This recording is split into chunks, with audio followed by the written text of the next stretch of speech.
The history of all hitherto existing society is the history of class struggles. In the earlier epochs of history, we find almost everywhere a complicated arrangement of society into various orders. In ancient Rome, we have patricians, knights, plebeians, slaves.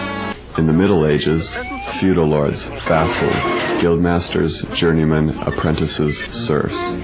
Our epoch, the epoch of the bourgeoisie, possesses, however, this distinctive feature. It has simplified class antagonisms. Society as a whole is more and more splitting up into two great hostile camps, into two great classes directly facing each other, bourgeoisie and proletariat. The bourgeoisie has at last, since the establishment of modern industry and of the world market, conquered for itself, in the modern representative state, exclusive political sway.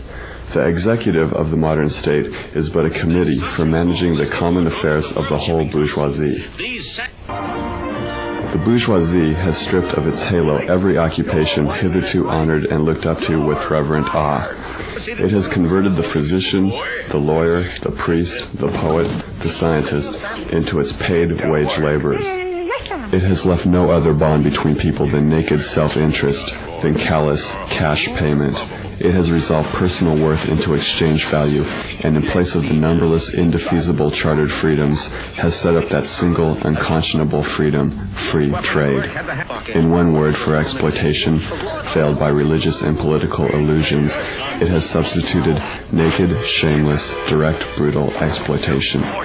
By freedom is meant, under the present bourgeois conditions of production, free trade, free selling and buying.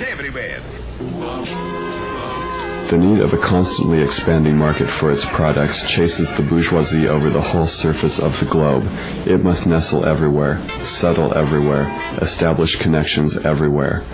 All old established national industries have been destroyed or are daily being destroyed. They are dislodged by new industries, whose introduction becomes a life and death question for all civilized nations. By industries that no longer work up indigenous raw material, but raw material drawn from the remotest zones. Industries whose products are consumed not only at home, but in every corner of the globe. In place of the old wants, satisfied by the production of the country, we find new wants, requiring for their satisfaction the products of distant lands and climes. It compels all nations on pain of extinction to adopt the bourgeois mode of production. It compels them to introduce what it calls civilization into their midst, i.e., to become bourgeois themselves. In a word, it creates a world after its own image. It has agglomerated population, centralized the means of production, and has concentrated property in a few hands. Subjection of nature's forces to man, machinery, application of chemistry to industry and agriculture, steam navigation, railways, electric telegraphs, clearing of whole continents for cultivation, canalization of rivers. What earlier century had even a presentiment that such productive forces slumbered in the lap of social labor? Modern bourgeois society, with its relations of production, of exchange, and of property, a society that has conjured up such gigantic means of production and of exchange, is like the sorcerer who is no longer able to control the powers of the netherworld whom he has called up by his spells. In these crises there breaks out an epidemic that in all earlier epochs would have seemed an absurdity, the epidemic of overproduction. And how does the bourgeois get over these crises? On the one hand, by enforced destruction of a mass of productive forces, on the other, by the conquest of new markets and by the more thorough exploitation of the old ones.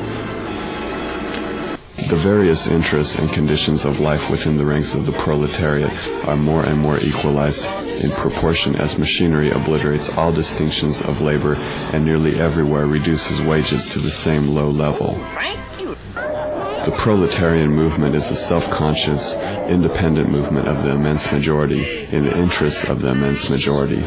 The proletariat, the lowest stratum of our present society, cannot stir, cannot raise itself up without the whole superincumbent strata of official society being sprung up into the air. Now and then the workers are victorious, but only for a time. The real fruit of their battle lies not in the immediate result, but in the ever-expanding union of the workers.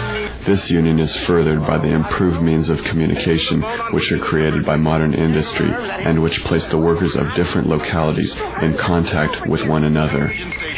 We communists have been reproached with the desire of abolishing the right of personally acquiring property as the fruit of one's own labor, which property is alleged to be the groundwork of all personal freedom, activity, and independence.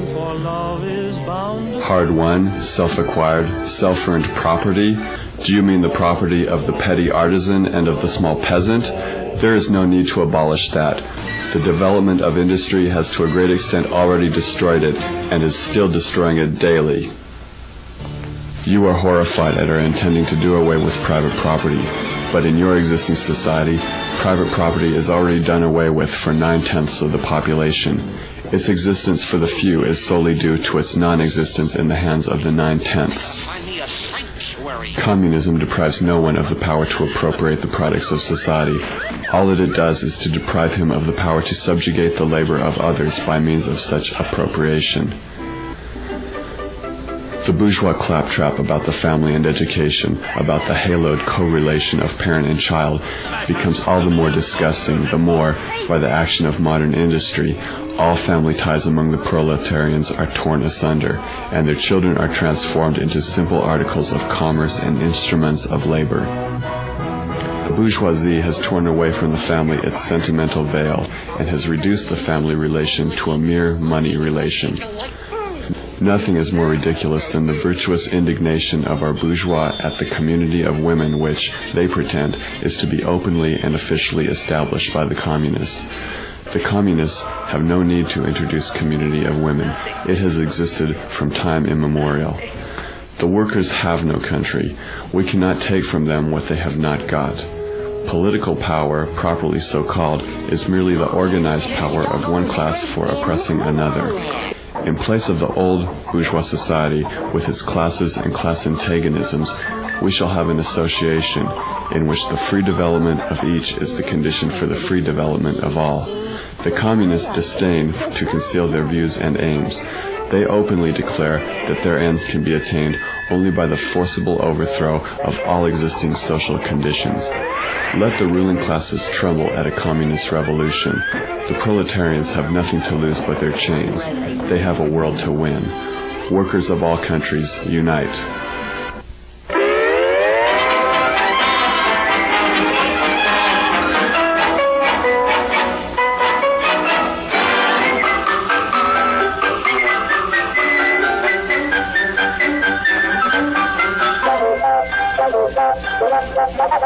Thank you.